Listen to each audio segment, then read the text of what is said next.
Hi everyone, welcome to my channel. In നമ്മുടെ science and ടെക്നോളജിയുടെ second class ആണ്. കഴിഞ്ഞ ക്ലാസ്സിൽ ഞാൻ പറഞ്ഞായിരുന്നു ISRനെ കുറിച്ച് അടുത്ത വീഡിയോയിൽ ചെയ്യാമെന്ന്. ഇന്നത്തെ ക്ലാസ്സിൽ ISRനെ കുറിച്ച് ചോദിക്കുന്ന ഫ്രീക്വന്റ് ക്വസ്റ്റ്യൻസ് ആണ്, റിപ്പീറ്റഡ് ക്വസ്റ്റ്യൻസ് ആണ്. അപ്പോൾ എല്ലാവരും കാണുക. അപ്പോൾ ഫസ്റ്റ് ക്ലാസ് കാണാത്തവർ ആ വീഡിയോ കണ്ടിട്ട് വേണം വരാനായിട്ട്. അപ്പോൾ അതിൻ്റെ കണ്ടിന്യൂഷൻ ആയിട്ടാണ് നമ്മൾ ഈ വീഡിയോ എടുക്കുന്നത്. അപ്പോൾ ISRയുടെ ഫുൾ ഫോം നമ്മൾ ആ ക്ലാസ്സിൽ പഠിച്ചതാണ്. എന്താണ്? Indian space research organisation, who is considered as the founding father of Indian space program. ആരാണ്? Doctor Vikram Sarabhai. Founding father of Indian space program, Dr. Vikram Sarabhai. When was ISRO formed? August 15, 1969. August 15, 1969 ISRO form ചെയ്തത്. അപ്പോൾ അത് not ചെയ്ത് വെക്കുക, important ആണ്, ഇയറും ഡേറ്റും. When was Department of Science constituted? എന്നാണ്? Department of science ആണ് DOS. DOSും സ്പേസ് കമ്മീഷനും 1972 ഫോം ചെയ്തത്. ISRO DOSൻ്റെ അണ്ടറിൽ വന്നത് ജൂൺ 1972 ആണ്. ISRO ഫോം ചെയ്ത് 1969 പക്ഷേ DOSൻ്റെ അണ്ടറിൽ വന്നത് 1972 അപ്പോൾ അത് മാറിപ്പോയല്ലോ. മെയിൻ ഒബ്ജക്റ്റീവ് ഓഫ് ISROയുടെ മെയിൻ ഒബ്ജക്റ്റീവ് എന്തായിരുന്നു? To develop space technology and its application to various national needs. എന്താണ്? സാങ്കേതിക വിദ്യയും അതിൻ്റെ ആപ്ലിക്കേഷനും വികസിപ്പിക്കുന്നതിനും വിവിധ ദേശീയ ആവശ്യങ്ങൾക്കുമായിരുന്നു ISRO ഫോം ചെയ്തത്. അപ്പോൾ അത് ഇമ്പോർട്ടൻ്റ് ആണ്. സ്പേസ് ടെക്നോളജി ഡെവലപ്പ് ചെയ്യുക, അതാണ് ISROയുടെ എയിം. കഴിഞ്ഞ ക്ലാസ് നിർത്തിയത് ISROയുടെ first human space flight centre പറഞ്ഞുകൊണ്ടാണ്. അതെവിടെയാണ്? ബാംഗ്ലൂരാണ്. അവിടെ നിന്ന് first human space mission 2022 launch ചെയ്യുന്നുണ്ട്. ആ മിഷൻ്റെ ഫൗണ്ടർ ഡയറക്ടർ S. ഉണ്ണികൃഷ്ണനാണ്. അത്രയും പറഞ്ഞാണ് ലാസ്റ്റ് ക്ലാസ് നിർത്തിയത്. അപ്പോൾ ആ വീഡിയോ കണ്ടില്ലെങ്കിൽ എല്ലാവരും കാണുക. ഇമ്പോർട്ടൻ്റ് ആയിട്ട് നോട്ട് ചെയ്യേണ്ടത്, this human mission will include 1 woman astronaut. Union cabinet അതിനുവേണ്ടി ഒരു ബഡ്ജറ്റ് 90,023 crores അപ്രൂവ് ചെയ്തിട്ടുണ്ടെന്ന് പഠിച്ചു. അത് ഗംഗൻ പ്രോജക്റ്റിൽ വരുന്നതാണെന്നും നമ്മൾ പഠിച്ചായിരുന്നു. അപ്പോൾ നമുക്ക് അടുത്ത പോയിൻറ്റ്സ് നമുക്ക് പഠിക്കാം. ISRO launched the Electronic Intelligence Satellite, EMISAT. EMISATൻ്റെ ഫുൾ ഫോം എന്താണ്? Electronic intelligence satellite. എന്താണ്? With the help of Indian rocket PSLVയുടെ ഹെൽപ്പിലാണ് ISRO EMISAT ഡെവലപ്പ് ചെയ്തത്. PSLVയുടെ ഫുൾ ഫോം എന്താണ്? കഴിഞ്ഞ ക്ലാസ്സിൽ നമ്മൾ പഠിച്ചതാണ്. എല്ലാവരും ആ വീഡിയോ കണ്ടിട്ടില്ലെങ്കിൽ ഫസ്റ്റ് വീഡിയോ പോയി കാണുക. EMISAT എന്തിനാണ്? നമ്മുടെ ബോർഡറിലുള്ള പാകിസ്ഥാൻ ബോർഡറിലുള്ള ഇലക്ട്രോണിക് ആക്ടിവിറ്റി നോക്കാൻ, അല്ലെങ്കിൽ ഹ്യൂമൻ ആക്ടിവിറ്റി മെഷർ ചെയ്യാൻ വേണ്ടിയിട്ടാണ് ഈ EMISAT എന്ന് പറഞ്ഞ സാറ്റലൈറ്റ് ഉള്ളത്. അത് DRDOയും ISROയും കൂടെ ഒരുമിച്ചാണ് ഡെവലപ്പ് ചെയ്തിരിക്കുന്നത്. ISRO നേരത്തെ ഇതിനു വേണ്ടി മൈക്രോസെറ്റ് 6 ആയിരുന്നു ISROയും DRDOയും കൂടി ഡെവലപ്പ് ചെയ്തത്. പക്ഷേ മൈക്രോസെറ്റ് 6 ഡിസ്ട്രോയ് ആയിപ്പോയി. എർത്ത് ഒബ്സർവിംഗ് സാറ്റലൈറ്റ് ആയിരുന്നു അത്. നമുക്കിപ്പോൾ EMISATനെ കുറിച്ച് കുറച്ച് ഡീറ്റെയിൽഡ് ആയിട്ട് പഠിക്കാം. India has successfully launched the EMISAT in Sun Synchronous Polar Orbit. അപ്പോൾ സൺ സിൻക്രണസ് പോളാർ ഓർബിറ്റിലാണ് EMISAT ലോഞ്ച് ചെയ്തിരിക്കുന്നത്. ഫുൾ ഫോം ഓഫ് EMISAT എന്താണ്? Electronic intelligence satellite. It was made by ISRO and DRDO together. EMISAT was launched by vehicle PSLV C-45. PSLV C-45 EMISAT launch ചെയ്തത്. എവിടെ നിന്നാണ്? ശ്രീഹരിക്കോട്ടയിൽ നിന്നാണ് launch ചെയ്തിരിക്കുന്നത്. ISROയുടെ ഒരു special പ്രോഗ്രാമാണ് യങ് സയൻറ്റിസ്റ്റ് പ്രോഗ്രാം, യുവിക. നമ്മുടെ school ചിൽഡ്രന് വേണ്ടി 2019 തൊട്ട് സ്റ്റാർട്ട് ചെയ്ത പ്രോഗ്രാമാണ്. അതിൻ്റെ ഒബ്ജക്റ്റീവ് എന്ന് പറഞ്ഞാൽ സ്പേസ് ടെക്നോളജീനെ കുറിച്ച് നോളജ് ഉണ്ടാക്കുക പിള്ളേരിൽ. നമ്മൾ പറഞ്ഞായിരുന്നു ഒബ്ജക്റ്റീവ് ഓഫ് ISRO എന്ന് പറഞ്ഞാൽ സ്പേസ് ടെക്നോളജി ഡെവലപ്പ് ചെയ്യാനായിട്ടാണ്. അപ്പോൾ അതെങ്ങനെയാണ് ഡെവലപ്പ് ചെയ്യുന്നത്? നമുക്ക് ISRO has establish 2 major space system. 2 major space system ഉള്ളത്. ഒന്ന് ഇൻസാറ്റും ഒന്ന് ഇന്ത്യൻ റിമോട്ട് സെൻസിങ് സാറ്റലൈറ്റ്സും ആണ്. അതിൽ ഇൻസാറ്റ് എന്ന് പറഞ്ഞാൽ communication, television broadcasting and meteorological സർവീസസിന് വേണ്ടിയാണ് യൂസ് ചെയ്യുന്നത്. IRS Indian remote sensing satellites ആണെങ്കിൽ റിസോഴ്സസ് മോണിറ്ററിങ്ങിനും മാനേജ്മെൻറ്റിനും. Where the satellites are made. നമ്മൾ ഈ സാറ്റലൈറ്റ്സ് ഒക്കെ എവിടെ ഉണ്ടാക്കുന്നത്? ISRO സാറ്റലൈറ്റ് സെൻറ്റർ ബാംഗ്ലൂരിലാണ് ഈ സാറ്റലൈറ്റ്സ് ഒക്കെ ഉണ്ടാക്കുന്നത്.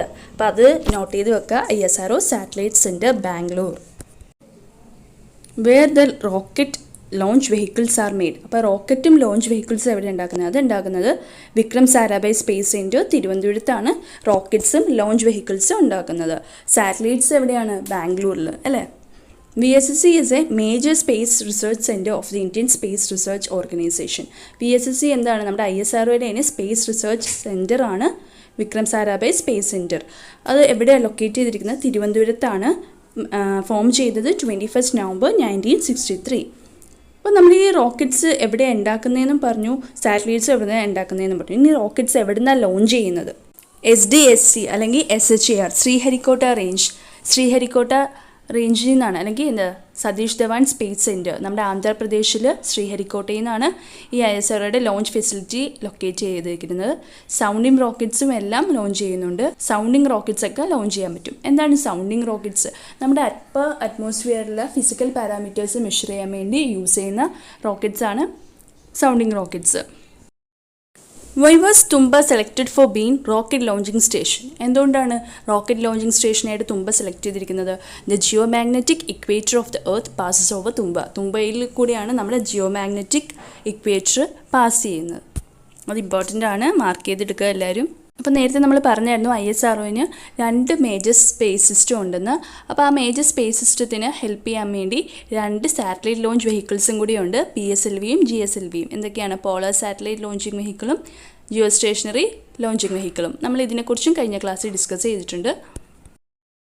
വാട്ട് ഈസ് എ സൗണ്ടിങ് റോക്കറ്റ്? നമ്മൾ പറഞ്ഞായിരുന്നു എന്തിനു വേണ്ടിയാണ്? അപ്പോൾ അറ്റ്മോസ്ഫിയറിൻ്റെ ഫിസിക്കൽ പാരാമീറ്റേഴ്സ് മെഷർ ചെയ്യാൻ വേണ്ടിയുള്ള റോക്കറ്റാണ് സൗണ്ടിങ് റോക്കറ്റ്. A sounding rocket is a rocket which is intended for assessing the physical parameters of the upper atmosphere.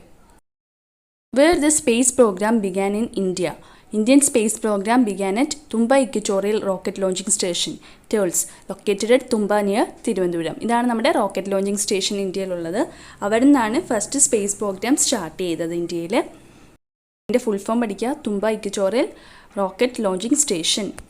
When did India begin developing its own rockets?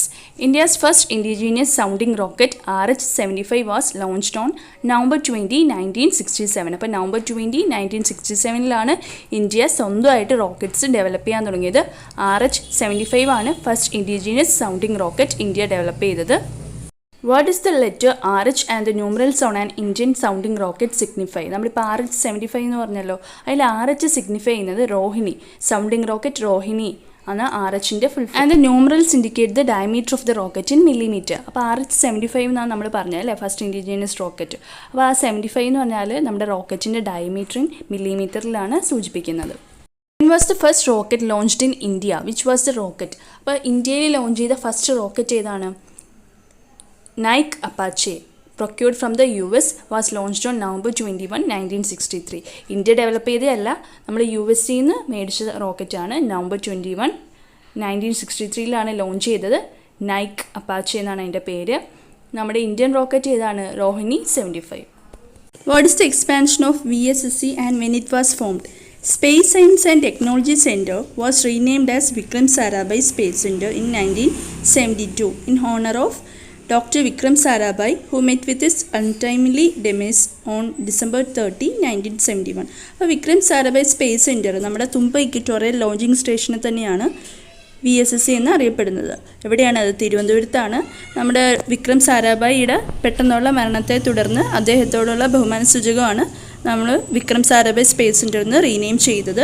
അത് 1972 റീനെയിം ചെയ്തത്. How many centers are there in ISRO? There are 6 major centers and several other unit agencies, facilities and laboratories spread across the country. ആ 6 major centers ഏതൊക്കെയാണ് നമുക്ക് പഠിക്കാം. Vikram Sarabhai space centre Thiruvananthapuram, ISRO satellite centre Bangalore. അപ്പോൾ അത് രണ്ടും major space സെൻറ്ററാണ്. ഇനി ബാക്കി 4 Satish Dhawan space centre at Sriharikota, liquid propulsion system centre at Thiruvananthapuram, Bangalore and Mahendragiri. അപ്പോൾ സതീഷ് ധവാൻ സ്പേസ് സെൻറ്റർ ശ്രീഹരിക്കോട്ട ആന്ധ്രാപ്രദേശിൽ, liquid propulsion system centre Thiruvananthapuram, Mahendragiri and Bangalore, national remote sensing centre Hyderabad, space application centre Ahmedabad. അതാണ് 6 മേജർ സെൻറ്റേഴ്സ് ഓഫ് ISRO. നമുക്കിപ്പോൾ ഈ സെൻറ്റേഴ്സിൻ്റെയൊക്കെ മേജർ ഫംഗ്ഷൻസ് എന്താണെന്ന് പഠിക്കാം. Launch vehicles R build at VSSC Thiruvananthapuram. Satellites R designed and developed at ISSC Bangalore. Integration and launching of satellites and launch vehicles are carried out from SDSC Sriharikota. അപ്പോൾ launch ചെയ്യുന്ന vehicles build ചെയ്യുന്നത് തിരുവനന്തപുരത്തും, satellites ഒക്കെ design ചെയ്ത് develop ചെയ്യുന്ന ബാംഗ്ലൂരിലും, ഇൻ്റഗ്രേഷനും ലോഞ്ചിങ്ങും എല്ലാം നടത്തുന്നത് ശ്രീഹരിക്കോട്ടയിലുമാണ്. Development of liquid stages including cryogenic stages carried out at LPSC.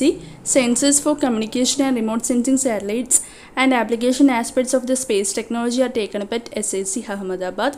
And remote sensing satellite data reception, processing and dissemination by NRSC Hyderabad. അപ്പോൾ നമ്മുടെ liquid stage development cryogenic stage ഒക്കെ നടത്തുന്നത് LPSCയിലാണ് നടത്തുന്നത്. ലിക്വിഡ് പ്രൊപ്പൽഷൻ സിസ്റ്റം സെൻറ്റർ, അത് അവിടെ നിന്ന് നടത്തി കഴിഞ്ഞിട്ട് പിന്നെ കമ്മ്യൂണിക്കേഷനുള്ള സെൻസേഴ്സ്, റിമോട്ട് സെൻസിങ് സാറ്റലൈറ്റ്സും അതിൻ്റെ ആപ്ലിക്കേഷനൊക്കെ നടത്തുന്നത് സ്പേസ് ആപ്ലിക്കേഷൻ സെൻറ്റർ അഹമ്മദാബാദിലാണ്. പിന്നെ data reception processing, remote sensing satellite ഡേറ്റയൊക്കെ നടത്തുന്നത് ഹൈദരാബാദുള്ള നമ്മുടെ നാഷണൽ റിമോട്ട് സെൻസിങ് സെൻറ്ററിലാണ്. Which is the first launch vehicle of India? ഇത് റിപ്പീറ്റിംഗ് ക്വസ്റ്റ്യൻ ആണ്. SLV-3 സാറ്റലൈറ്റ് ലോഞ്ച് വെഹിക്കിൾ 3 ആണ് നമ്മുടെ first launch vehicle of India. When was it launched? എന്നാണ് അത് ലോഞ്ച് ചെയ്തത്? The first successful launch of SLV-3 took place on July 18, 1980 from Satish Dhawan Space Center or Sriharikota Range. അപ്പോൾ എന്നാണ് അത് launch ചെയ്തത്? July 18th, 1980. What are the other launch vehicles developed by India? SLV-3 അല്ലാതെ ഏതൊക്കെയാണ് India develop ചെയ്ത launch vehicles? ASLV, PSLV and GSLV. അപ്പോൾ അതിൻ്റെയൊക്കെ full form എന്തൊക്കെയാണെന്ന് പഠിക്കുക. How satellites are broadly classified? Satellites are broadly classified into two: communication satellites and remote sensing satellites. അപ്പോൾ satellites 2 ആയിട്ടാണ് classify ചെയ്തിരിക്കുന്നത്. What is A communication satellite? Communication satellite usually operates from geosynchronous orbit, catering to requirements in communication, television broadcasting, meteorology, disaster warning, etc. അപ്പോൾ communication satellite നമ്മൾ എന്തിനാണ് television ബ്രോഡ്കാസ്റ്റിങ്ങിനും metrology, disaster warning എന്നിവയ്ക്ക് വേണ്ടിയാണ് use ചെയ്യുന്നത്. What is a remote sensing satellite? A remote sensing satellite is intended for natural resource monitoring and management and operates from a sun-synchronous polar orbit. അപ്പോൾ remote sensing satellite എന്തിനാണ്? Natural റിസോഴ്സിൻ്റെ മാനേജ്മെൻറ്റിന് വേണ്ടിയാണ്. ഇപ്പം national resources management system NNRMS അതെന്താണ്? നമ്മുടെ natural റിസോഴ്സസിൻ്റെ data collect ചെയ്യാൻ വേണ്ടി ഉള്ള സിസ്റ്റമാണ് NNRMS. NNRMSൻ്റെ ഫുൾ ഫോം എന്താണ്? Natural resource management system. നമ്മുടെ റിസോഴ്സ് അവൈലബിലിറ്റി പ്രോപ്പർ ആണോ, യൂട്ടിലൈസേഷൻ ഉണ്ടോ എന്നൊക്കെ ചെക്ക് ചെയ്യുന്നുള്ള സിസ്റ്റമാണത്. Which is the first Indian satellite? Aryabhatta is the first Indian satellite. It was launched from the former Soviet Union on April 19, 1975. അപ്പോൾ April 19, 1975 first Indian satellite launch ചെയ്തത്. Which is the heaviest satellite launched by India from Indian soil? GSAT-29. അപ്പോൾ GSAT-29 ആണ് heaviest satellite launched by India from Indian soil. അത് 2018 നവംബറിലാണ് അത് launch ചെയ്തത്. What is Chandrayaan-1? ഇന്ത്യയുടെ ആദ്യ ചന്ദ്രയാത്ര പേടകമാണ് ചന്ദ്രയാൻ 1. അപ്പോൾ ഇന്ത്യയുടെ ആദ്യ ചന്ദ്രയാത്ര പേടകമാണ് ചന്ദ്രയാൻ 1. ചന്ദ്ര പര്യവേഷണങ്ങൾക്കായി ഇന്ത്യൻ ബഹിരാകാശ സ്ഥാപനം 2008 ഒക്ടോബർ 22 കൃത്യം 6:22 ചന്ദ്രനിലേക്ക് അയച്ച യാന്ത്രിക പേടകമാണ് Chandrayaan 1. What is the meaning of Chandrayaan? Chandra means moon, yaan means vehicle. സാൻസ്കൃതാണ് ചന്ദ്ര, ഹിന്ദിയാണ് yaan. Which is the first operational launch vehicle of India? PSLV is the first operational launch vehicle of India. PSLV ആരാണ് ലോഞ്ച് ചെയ്തതും ഓപ്പറേറ്റ് ചെയ്തതും ISRO ആണ്. How many satellites have the PSLV assisted?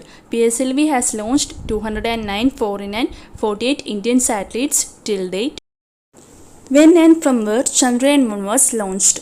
Chandrayaan-1 was launched on October 22, 2008 from Satish Dhawan Space Center at Sriharikota.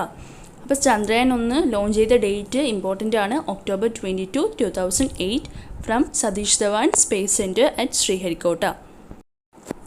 How long Chandrayaan-1 was operational? Chandrayaan-1 was operational for 312 days till. Chandrayaan 1ൻ്റെ ലക്ഷ്യങ്ങൾ എന്തൊക്കെയായിരുന്നു? ചന്ദ്രൻ്റെ സമീപവും ദൂരത്തും ഉള്ള ത്രിമാന Atlas high റെസൊല്യൂഷനോട് കൂടി തയ്യാറാക്കുക എന്നതായിരുന്നു ലക്ഷ്യങ്ങളിൽ ഒന്ന്. Magnesium, aluminium, silicon, calcium, iron, titanium തുടങ്ങിയ ധാതുക്കളുടെയും രാസമൂലകളുടെയും ഉയർന്ന ആറ്റോമിക് സംഖ്യകളായ റാഡോൺ, യുറേനിയം, തോറിയം എന്നിവ ചന്ദ്രൻ്റെ ഉപരിതലത്തിൽ എത്രയുണ്ടെന്ന് ധാതു മാപ്പിംഗ് നടത്തുകയായിരുന്നു വേറൊരു ലക്ഷ്യം. ചന്ദ്രയാൻ 1ൻ്റെ ലക്ഷ്യം എന്തായിരുന്നു? High resolution remote sensing of the lunar surface in visible, near infrared, low energy x-rays and high energy x-ray region. The primary objectives of the Chandrayaan-1 mission are simultaneous chemical, mineralogical and topographic mapping of the lunar surface at high spatial resolution. A terrain mapping camera is the panchromatic band will provide a three-dimensional map of the lunar surface with a spatial resolution of about 5 meters. നമ്മൾ പറഞ്ഞായിരുന്നു ധാതു mapping ആണത്. What are the scientific instruments on board Chandrayaan-1? There are 11 scientific instruments on board Chandrayaan-1 spacecraft. 5 of them are Indian and other 6 are from ESA, NASA and Bulgarian Academy of Sciences selected through ISRO. Announcement of opportunity. Two of the ESA instruments have Indian collaboration. The spacecraft carried 11 scientific instruments built in India, USA, UK, Germany, Sweden and Bulgaria. അത്രയും പഠിച്ചത് 11 scientific instruments Chandrayaan 1 ഉണ്ടായിരുന്നു. What is the temperature on the moon? The moon undergoes extremes in temperature. The side of the moon receiving sunlight becomes scorching hot at about 130 degrees Celsius and freezing cold at minus 180 degrees Celsius without sunlight. During sunlightലാണെങ്കിൽ temperature of the moon scorching hot ആണ് about 130 degrees Celsius and freezing cold at minus 180 degrees Celsius during night. Why do we see only one side of the moon? ചന്ദ്രൻ്റെ ഒരു വശം മാത്രമേ ഭൂമിയിൽ നിന്ന് ദൃശ്യമാകൂ. കാരണം ചന്ദ്രൻ ഭൂമിയെ പരിക്രമണം ചെയ്യുന്നത് അതേ നിരക്കിൽ അതിൻ്റെ അക്ഷത്തിൽ കറങ്ങുന്നു. ഈ അവസ്ഥയെ സിൻക്രണസ് റൊട്ടേഷൻ അല്ലെങ്കിൽ ടൈഡൽ ലോക്കിംഗ് എന്നാണ് പറയുന്നത്. Moon takes the same amount of time to revolve around the Earth as it takes to rotate around its spin axis. ഇതിനെയാണ് synchronous rotation എന്ന് പറയുന്നത്. What is ANDRIX? ANDRIX is the commercial wing of ISRO, a single window agency for marketing Indian space capabilities, both products and services to the world. അപ്പോൾ ANDRIX ആണ് ISROയുടെ marketing agency. What is the total budget for realizing Chandrayaan 1 mission? അപ്പോൾ total budget എന്ന് പറഞ്ഞാൽ 386 crores ആണ്. അപ്പോൾ എന്താണ് 386 crores ആണ് നമ്മുടെ ചന്ദ്രയാൻ 1ൻ്റെ ടോട്ടൽ ബഡ്ജറ്റ്. അതിൻ്റെ ഏതൊക്കെ ആണെന്ന് സ്പ്ലിറ്റപ്പ് കൊടുത്തിട്ടുണ്ട്. ഇഷ്ടമായാൽ നിങ്ങളുടെ ഫ്രണ്ട്സിന് ഷെയർ ചെയ്യുക. ഇനിയും ഇങ്ങനത്തെ വീഡിയോസ് വേണമെങ്കിൽ ലൈക്ക് ചെയ്യുക, കമൻറ്റ് ചെയ്യുക, സബ്സ്ക്രൈബ് ചെയ്യുക. ഈ വീഡിയോ ആദ്യമായിട്ട് കാണുന്നവരാണെങ്കിൽ സബ്സ്ക്രൈബ് ചെയ്യുക ചാനൽ. വീഡിയോ യൂസ്ഫുൾ ആയിട്ടുണ്ടെങ്കിൽ നിങ്ങൾ എല്ലാവർക്കും ഷെയർ ചെയ്യുക. Thanks for watching.